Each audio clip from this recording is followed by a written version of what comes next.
Hi guys, welcome to one more class. Na aula de hoje, a gente vai falar sobre um tema muito importante para a compreensão de textos: identificação e leitura de gêneros textuais.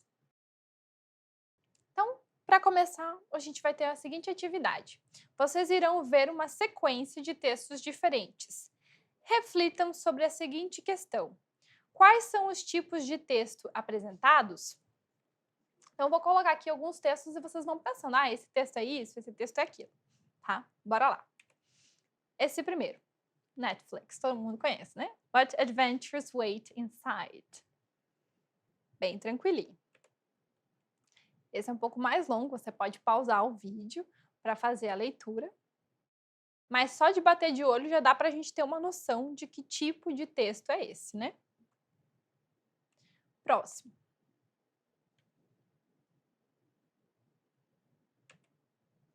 E o último, talvez vocês já conheçam, Rupi Kaur. Enfim, a gente viu aqui 4 tipos de textos completamente diferentes um do outro, né? O primeiro, a gente tem aqui um anúncio, né, que foi colocado aí num outdoor, num billboard, como a gente fala em inglês, sobre a Netflix, né? Muito fácil de identificar este texto. Este segundo, a gente tem uma estrutura muito conhecida, Dear Miss Wong, aí um textinho e o sincerely, né? Então, este texto aqui, ele pode ser tanto um e-mail, né, um corpo de um e-mail, quanto uma carta, né, para a Miss Wong, que está falando especificamente sobre algo da universidade, o interesse dela em cursar o programa de pós-graduação na engenharia aeroespacial, tá?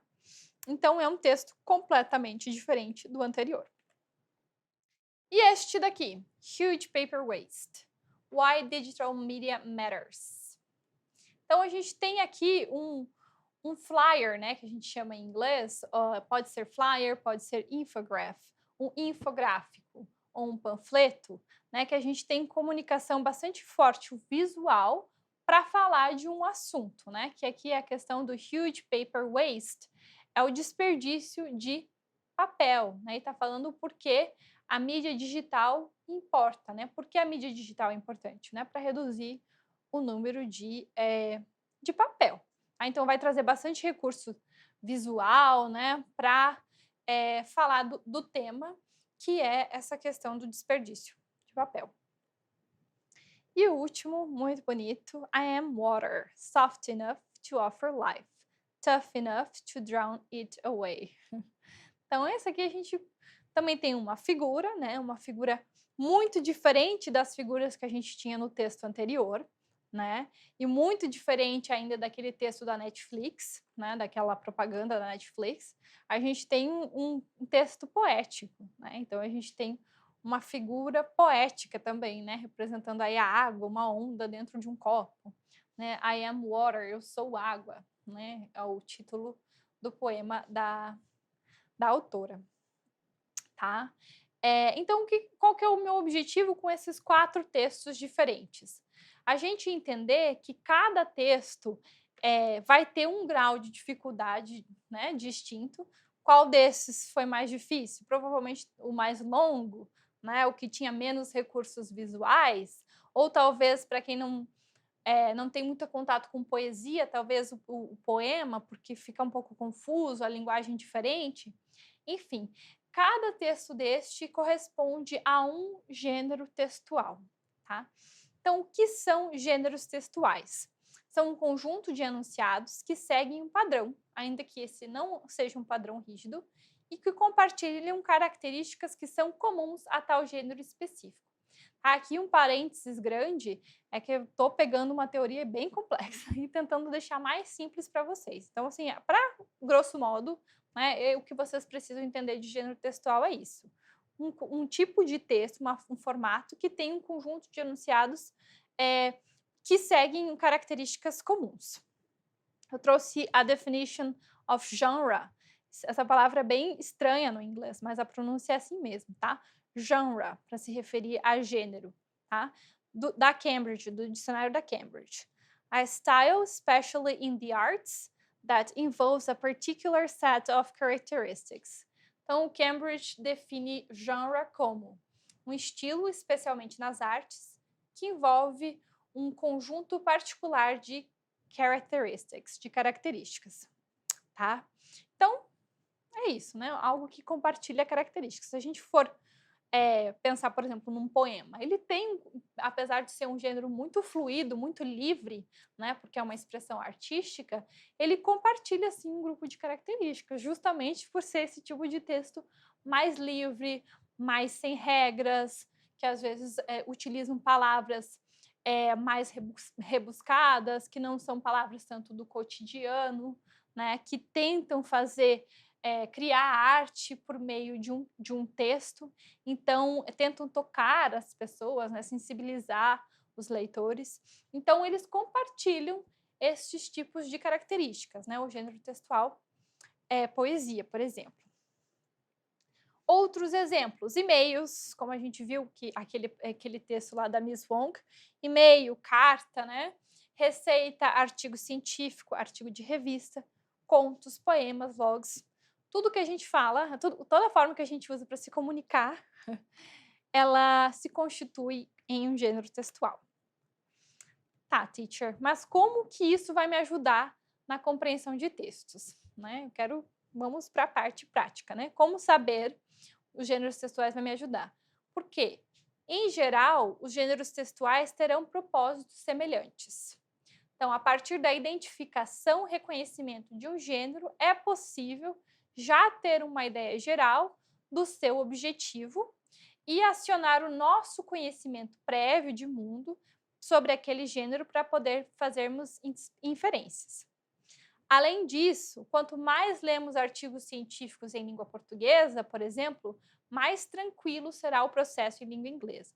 Então, se vocês não têm o hábito de ler artigo científico em português, você vai pegar um inglês, vai ser muito mais difícil, porque você não tem ainda esse conhecimento do gênero artigo científico, como ele se estrutura, da linguagem complexa que pertence a este tipo de texto. O mesmo para a poesia, né? Se você não tem o hábito de ler poemas e poesias em português, muito provavelmente vai ser mais difícil para você conseguir compreender esse gênero textual em língua inglesa. Então, o meu convite para vocês é de estarem lendo textos do interesse de vocês, isso é essencial na leitura, mas também dentro de gêneros que vocês precisem na vida acadêmica e na vida profissional de vocês, tá? Porque isso vai em português, porque isso vai ajudar também para que vocês possam ter mais fluidez no inglês. Alguns propósitos comuns de alguns gêneros textuais. Então, qual é o propósito? Por que as pessoas escrevem scientific articles ou papers, né? Por que escrevem artigos científicos, né? Pode ter vários propósitos, né? Mas, de forma geral, a gente pensa aqui em disseminar uma pesquisa, um estudo, contribuir para o estado da arte da área daquela pesquisa. Em alguns casos, ele vai ter um perfil mais pedagógico, né? Quando um aluno escreve um artigo, por exemplo, para ser aprovado, né? Numa graduação, né? Então, ele tem outros objetivos, só alguns propósitos comuns, tá? Artigos de jornais, newspaper articles. Informar a sociedade sobre o que está acontecendo no mundo com uma linguagem simples e clara. Isso aqui é muito interessante, né? Por exemplo, se você tem interesse de conhecer mais, ler mais sobre estudos e pesquisas em inglês, mas você sente que ainda não está tão pronto para ler um artigo científico, ou porque o seu inglês é muito iniciante, muito básico, ou porque você não costuma ler esse tipo de texto em português e quando lê já acha um pouco difícil e não tem aquela motivação, você pode começar lendo textos jornalísticos que falam de estudos, porque eles vão ter uma linguagem mais simples e mais clara. Tá? Então, o objetivo é informar sobre o que está acontecendo com uma linguagem simples e clara. Então, você pode utilizar esse outro gênero textual para que no futuro você possa ir para o mais complexo. Poetry, né? A poesia. Aí, milhões de propósitos, né? Alguns aqui. Entreter o leitor, criar arte utilizando palavras. E-mails e cartas. Se comunicar com alguém, informar algo, pedir algo, algo que a gente usa muito e-mail hoje em dia no contexto do trabalho, né? Para se comunicar, às vezes uma informação rápida, WhatsApp também, né? Cartas eu acho que já está ficando mais, né? Mas nada mais é do que um gênero muito semelhante ao e-mail, né? Só que mais tradicional, digamos assim, menos moderno. Receitas, recipes. Dar instruções a alguém sobre o preparo de pratos de comida. A linguagem geral é simples e objetiva. Então, a gente tem todos esses gêneros aqui, com exceção da poesia, que a linguagem é bastante subjetiva, os artigos científicos de jornais, os e-mails, as receitas, elas vão ter linguagem objetiva, né? Simples e objetiva. Que realmente o propósito é se estar claro para a pessoa que está te lendo ou recebendo o seu e-mail conseguir entender. No caso da receita, ela vai utilizar muito verbo no imperativo, né? Para você fazer alguma coisa, né? De ordem mesmo, para que você possa acertar no seu prato, né? Inclusive, quem gosta de cozinhar, procurem receitas em inglês, né? Procurem, porque vocês vão ver que vai ser uma forma de aprender fazendo algo que vocês gostam. Keep in mind, né? Especialmente em textos informais, mensagens, textos orais, algumas vezes os gêneros podem se cruzar ou não ter características tão claras. Às vezes tem mais de um gênero acontecendo numa communication, numa comunicação. Então lembre-se, não fique tão apegadinho também, né? A uma forma muito rígida, até porque não é o conceito de gênero textual. Lembrem-se, língua é movimento, fluidez, tá? Mas sempre que possível, que você conseguir identificar o gênero do texto que você quer ler, vai te ajudar a compreender melhor as características gerais e centrais daquele tipo de texto. Então, pessoal, por hoje foi isso. Thank you very much and see you!